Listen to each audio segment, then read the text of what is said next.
যে লিগটা আরম্ভ হচ্ছে, তোমাদের কেমন লাগছে? আমাদের খুব আনন্দ লাগছে। আমাদের মাঠের মধ্যে একটা খেলা শুরু হচ্ছে, এভাবে আমরা গত বছর খেলেছি, এই বছরে খেলবো, সেটা ভেবে আমাদের খুবই আনন্দ লাগছে। আর আমরা ছোট ছেলে, আমরা খেলার জন্য অনুভূতি জাগাবো একবারে। আমাদের গ্রামের মধ্যে সবাই গেম টেম নিয়ে পড়ে আছে, কিন্তু আমরা মাঠে আছি। আমরা চাই আরও ছেলে পেলে মাঠে আসুক এবং খেলার জন্য যুক্ত হোক। সেটা আমরাও চাই। এই প্রিমিয়ার লিগটা আমরাও খেলবো সবাই মিলে। তো তোমরাও একসঙ্গে সবাই এসো এবং খেলো, আমরা সেটাই চাই।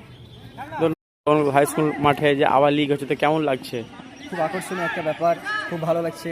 এখানে আবার আমাদের ভবনগুলো সেকেন্ড সিজন একটা শুরু হচ্ছে, খুব মজার একটা বিষয় এবং আনন্দের সাথে এসব খেলা খেলব এবং অ্যাডমিশন নিব। আমাদের খেলাতে আপনারাও আসুন এবং যোগদান করুন, খুব সুন্দর খেলা হবে। আচ্ছা, নমস্কার, আসেন।